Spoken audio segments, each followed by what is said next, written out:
Hey everybody, and welcome to the final episode of the Korean update for this season. Unlike past episodes, we're not really going to be going over specific news updates, but just generally talking about the developments in the Korean scene over the past year and how they're going to be impacting the future of StarCraft 2 and esports. Perhaps the biggest piece of news so far this year is the transition of the Brood War pros into StarCraft 2, a move that's been heralded for the past 2 years as being completely game-changing. The OSL has also announced that it's going to be transitioning over to StarCraft 2 as well. The OSL, if you don't know, is the premier StarCraft Brood War tournament in the world. And it'll be interesting to see for the first time ever the Brood War players competing directly with StarCraft 2 professionals. By the time you're watching this, the preliminary rounds will be over, and it'll be interesting to see if any of the Brood War players will be advancing to the next round. This year, we've also seen the level of sponsorship and financial support these Korean teams are receiving drastically increase. In 2011, a big problem was that most of the Korean teams cited a lack of funding as the reasons why they couldn't send their players to international events as often.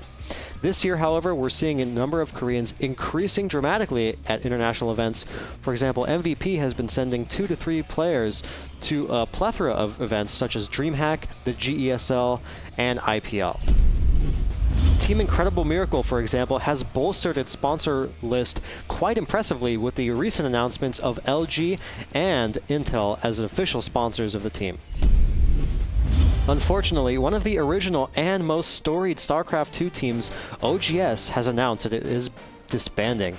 Most of its players are still looking for new teams, however, a couple have already been picked up by foreign organizations. 4GG announced recently that he'd be joining Millennium, and the STC was picked up by Team Quantic. This past year has seen tons of player movement in the Korean scene, whether it's been Koreans getting picked up by foreign teams, transferring to other Korean teams, or currently searching for a team, such as Genius. However, the biggest news story so far has been the retirement of Nada, one of the most prolific StarCraft players of all time. Nada still holds the record of being the longest consecutive holder of the #1 spot in the official KESPA ranking, holding the spot for 16 months in a row.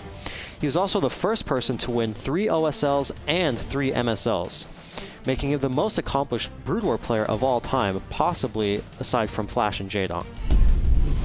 With the addition of StarCraft 2 into the OSL circuit, the continued predominance of the GSL, and the incorporation of Korean teams into more international events, you can be sure that the updates coming out of Korea are going to be increasing at a rapid rate, and the content and games produced will keep fans entertained for hours on end.